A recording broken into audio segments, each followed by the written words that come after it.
প্রধান উপদেষ্টার সাথে বৈঠক, নির্বাচন কমিশন পুনর্গঠন ও প্রশাসনের সংস্কারের প্রস্তাব বিএনপির। শেরপুর ময়মনসিংহে বন্যা পরিস্থিতির অবনতি, ৩ জনের প্রাণহানি, ফসল ও ঘরবাড়ির ব্যাপক ক্ষয়ক্ষতি। ৫ দিনের ব্যবধানে চট্টগ্রামে আবারও তেলবাহী জাহাজে আগুন, নাশকতা বলছে বিএসসি।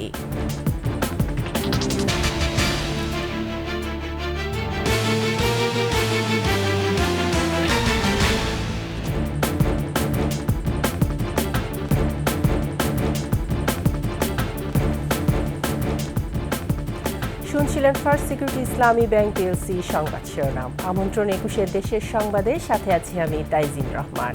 দর্শক, ২১ টেলিভিশনের সংবাদ একই সাথে সরাসরি দেখতে পাবেন আমাদের ফেসবুক পেজ www.facebook.com/2124 অনলাইনে। এছাড়া সাবস্ক্রাইব করতে পারেন www.youtube.com/@21ETV চ্যানেলে। দ্রুত নির্বাচন কমিশন পুনর্গঠন সহ পক্ষপাত দুষ্ট নির্বাচন অনুষ্ঠানের দায়ে কমিশনারদের বিচারের আওতায় আনার দাবি জানিয়েছেন বিএনপি মহাসচিব মির্জা ফখরুল ইসলাম আলমগীর। প্রধান উপদেষ্টার সঙ্গে সংলাপে প্রশাসনের সংস্কারের প্রস্তাবও দিয়েছে বিএনপি।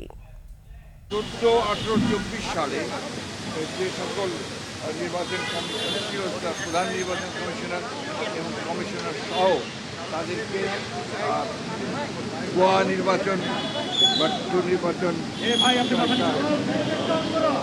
পক্ষপাত দুষ্ট নির্বাচন করার অভিযোগে তাদেরকে টানা বৃষ্টি ও পাহাড়ি ঢলে শেরপুর জেলার সার্বিক বন্যা পরিস্থিতির অবনতি হয়েছে। প্লাবিত হয়েছে ঝিনাইগাতি, নালিতাবাড়ির নতুন নতুন এলাকা। পানিতে ডুবে এ পর্যন্ত মারা গেছে ৩ জন, তলিয়ে গেছে রোপা আমন ও সবজি ক্ষেত। এদিকে ময়মনসিংহের হালুয়াঘাট এবং ধোবাউড়ায় বেশ কয়েকটি গ্রাম প্লাবিত হয়েছে। এছাড়া পাহাড়ি ঢলে নেত্রকোনায় বাড়ছে নদ নদীর পানি। প্রতিনিধিদের তথ্য ও ছবিতে ডেস্ক রিপোর্ট।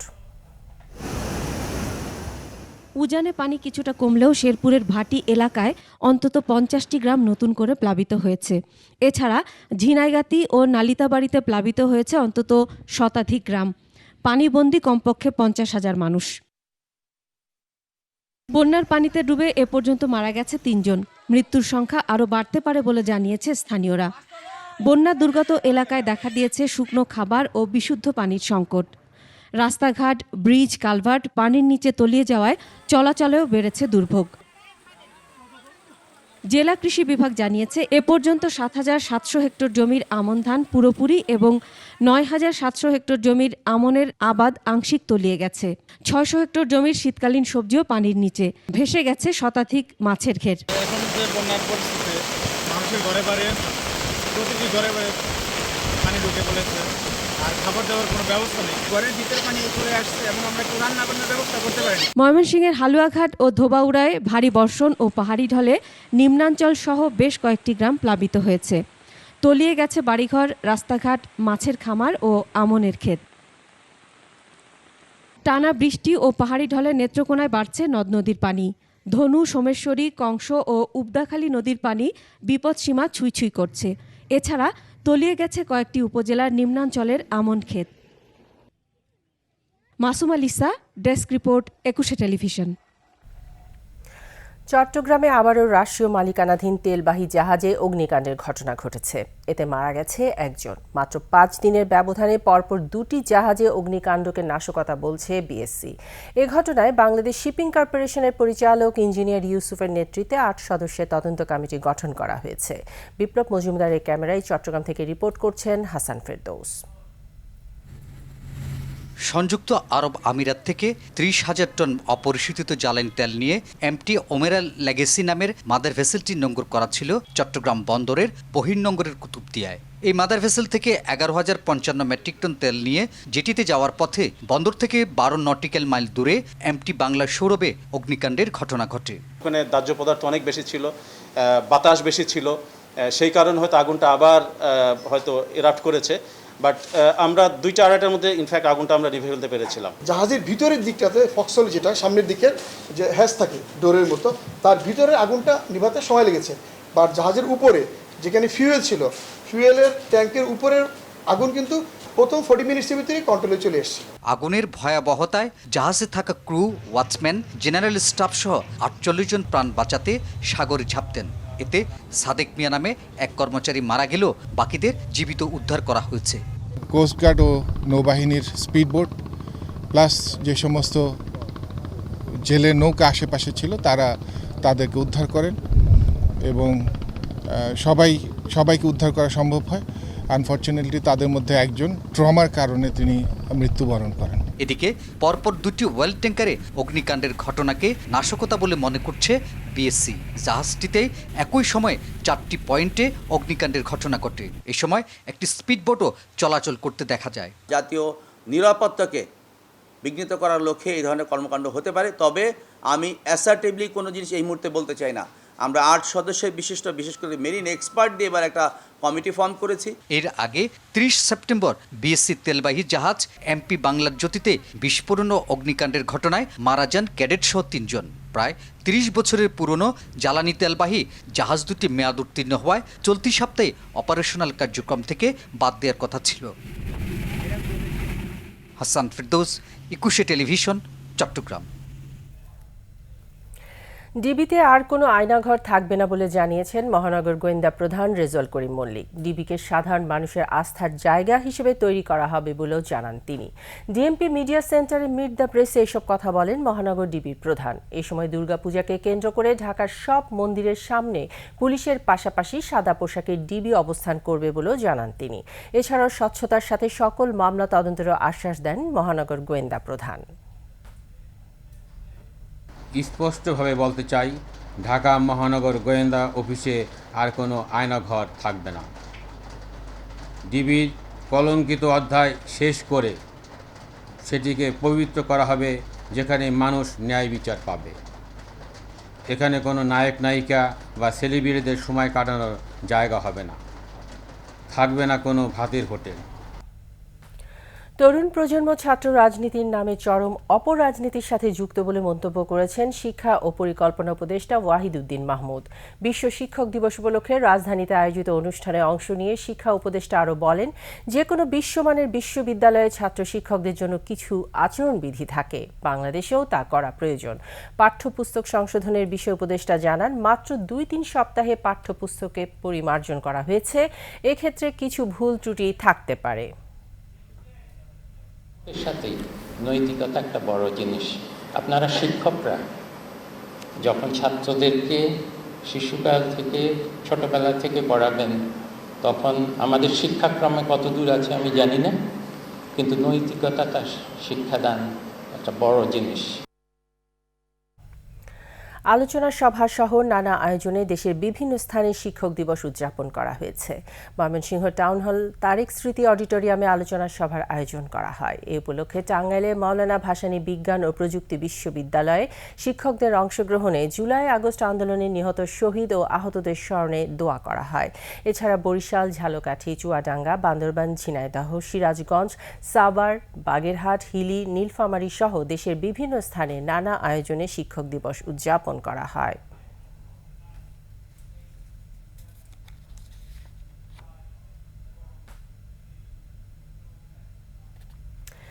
টিফিন ভাতা সহ বিভিন্ন দাবিতে গাজীপুরে আইরিশ ফ্যাশন কারখানা শ্রমিকরা চন্দ্রা নবীনগর মহাসড়ক অবরোধ ও বিক্ষোভ করেছে।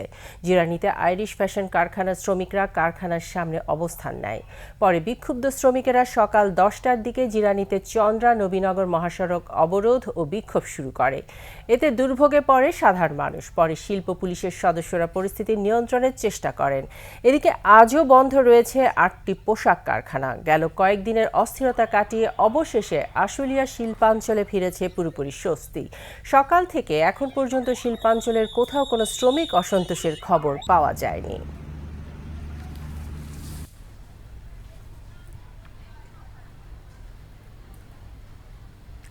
কয়েকদিন পরেই দুর্গোৎসব, চলছে জোর প্রস্তুতি। আগামী 8ই অক্টোবর বোধন পূজার মধ্য দিয়ে শুরু হবে 5 দিনের দুর্গোৎসব। প্রতিনিধিদের তথ্য ও ছবিতে ডেস্ক রিপোর্ট। কাশফুল জানান দিচ্ছে শরৎকাল। কয়েকদিন পরে শুরু হবে শারদীয় দুর্গাপূজা। এবছর দেবী দুর্গা দোলায় চড়ে আসবেন।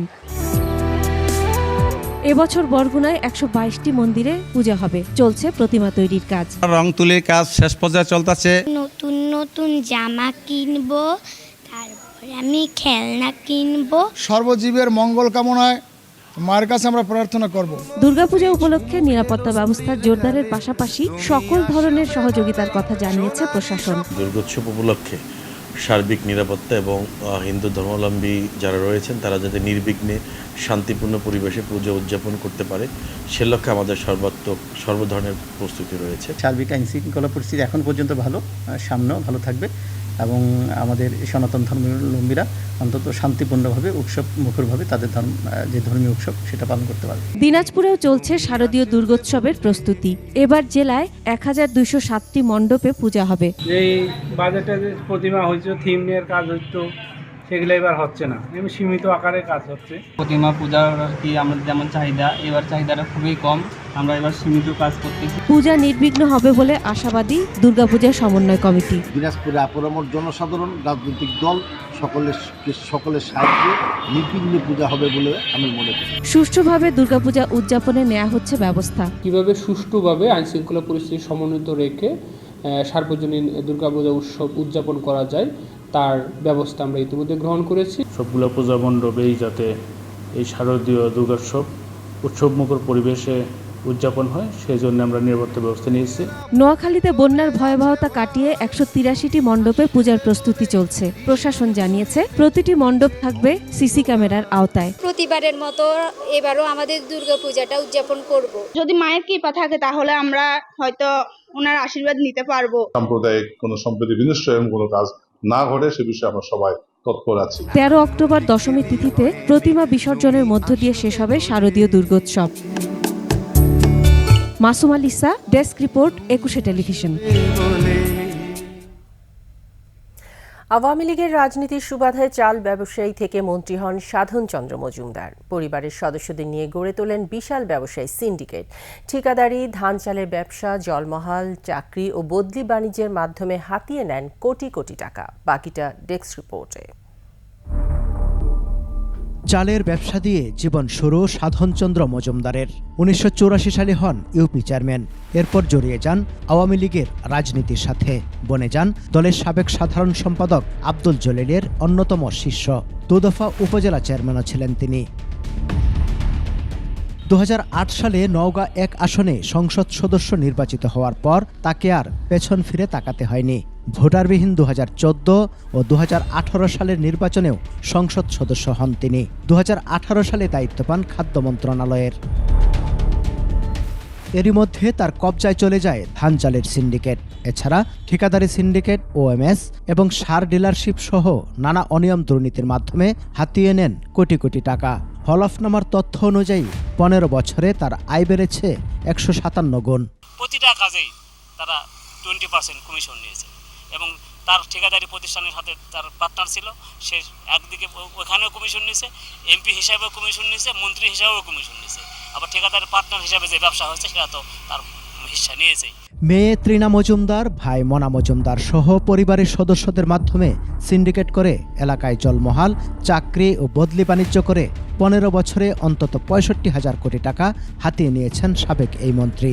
তার নিজস্ব কিছু ছেলেপেলেকে দিয়ে সিন্ডিকেট করে এই প্রতিষ্ঠান থেকে, কলেজ থেকে শুরু করে হাই স্কুল থেকে শুরু করে প্রত্যেকটা প্রতিষ্ঠানের শিক্ষক নিয়োগে একটা সিন্ডিকেটের মাধ্যমে কোটি কোটি টাকা সে কালেক্ট করেছে। মন্ত্রী হওয়ার পর তার নামের সাথে মুক্তিযোদ্ধা লেখা দেখে স্তম্ভিত সাধারণ মানুষ। গ্রেফতারের খবরে আনন্দ মিছিল করেছে তারা। মন্ত্রী হওয়ার পরে হঠাৎ করে ব্যানারে মুক্তিযোদ্ধা, ভুয়া মুক্তিযোদ্ধার নাম লিখে দিল। তখন থেকে আমি দেখতেছি ভুয়া মুক্তিযোদ্ধা, কিন্তু আমরা বাপদার কাছে শুনছি তারা সে কোনো মুক্তিযোদ্ধাই ছিল না। সাধারণ একটা চাল ব্যবসায়ী থেকে এই যে আজকে হাজার হাজার কোটি টাকার মালিক কিভাবে হলো, এটা অবশ্যই এর মধ্যে দুর্নীতি জড়িত আছে। দুর্নীতিবাজ সাবেক এই মন্ত্রীর দৃষ্টান্তমূলক শাস্তি দাবি করেছেন নওগাঁবাসী। সমর ইসলাম, ডেস্ক রিপোর্ট, 21 টেলিভিশন। নরসিংদীতে ছাত্র জনতার আন্দোলনে নিহত শাওনের পরিবারের নিরাপত্তা ও হত্যাকারীদের বিচার দাবিতে সংবাদ সম্মেলন করেছে তার পরিবারের সদস্যরা। শহরের চিনিশপুর জেলা বিএনপির কার্যালয়ে বক্তারা বলেন, গত 19 জুলাই মাধবদীতে আন্দোলনের সময় আওয়ামী সন্ত্রাসীদের গুলিতে শাওন নিহত হয়। 1 অক্টোবর মাধবদী থানায় শেখ হাসিনা সহ তার দোসরদের বিরুদ্ধে হত্যা মামলা দায়ের করা হয়, কিন্তু 2 অক্টোবর পরিবারকে আইনজীবী সমিতি কার্যালয়ে নিয়ে মামলা প্রত্যাহার করতে হলফনামায় স্বাক্ষর করানো হয়েছে। এ নিয়ে পরিবারটি নিরাপত্তাহীনতায় ভুগছে বলেও মন্তব্য করেন বক্তারা।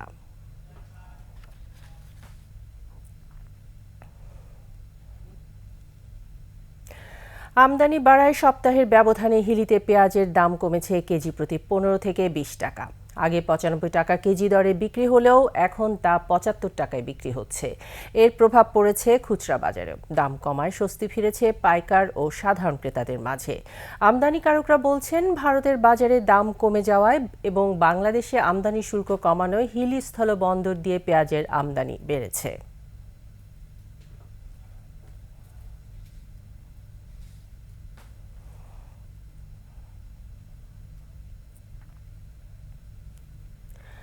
চট্টগ্রামে গার্মেন্টস কর্মী হত্যা মামলার প্রধান আসামি তারেককে রাঙ্গুনিয়া থেকে গ্রেফতার করা হয়েছে। শুক্রবার নগরীর পাঁচলাইশের হাদুমাঝির চর এলাকায় মরিয়ম আক্তার সামিরা নামে এক গার্মেন্টস কর্মীকে ছুরিকাঘাতে হত্যা করে তারেক। পুলিশ জানায়, মেয়েটিকে প্রেম নিবেদন করে সাড়া না পেয়ে হত্যার পর পালিয়ে যায় তারেক। গোপন তথ্যে রাঙ্গুনিয়ার চন্দ্রঘোনা লিচুবাগান এলাকা থেকে তাকে গ্রেফতার করে পুলিশ।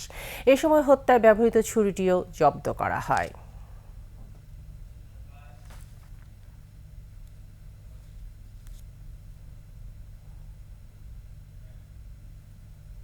শেষ করছি 21 দেশের সংবাদ। যাওয়ার আগে ফার্স্ট সিকিউরিটি ইসলামী ব্যাংক পিএলসি সংবাদ শিরোনামগুলো জানিয়ে দিচ্ছি আরও একবার। প্রধান উপদেষ্টার সাথে বৈঠক, নির্বাচন কমিশন পুনর্গঠন ও প্রশাসনের সংস্কারের প্রস্তাব বিএনপির। শেরপুর ময়মনসিংহে বন্যা পরিস্থিতির অবনতি, 3 জনের প্রাণহানি, ফসল ও ঘরবাড়ির ব্যাপক ক্ষয়ক্ষতি। 5 দিনের ব্যবধানে চট্টগ্রামে আবারও তেলবাহী জাহাজে আগুন, নাশকতা বলছে বিএসসি।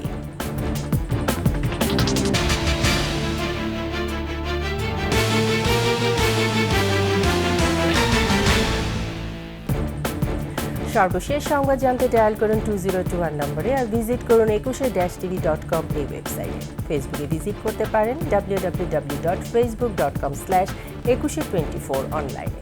এছাড়া সাবস্ক্রাইব করতে পারেন www.youtube.com/@ekushe-etv চ্যানেলে। এতক্ষণ সঙ্গে থাকার জন্য ধন্যবাদ। পরবর্তী সংবাদ সন্ধ্যা 7টায় দেখার আমন্ত্রণ রইল। একুশের সাথেই থাকুন।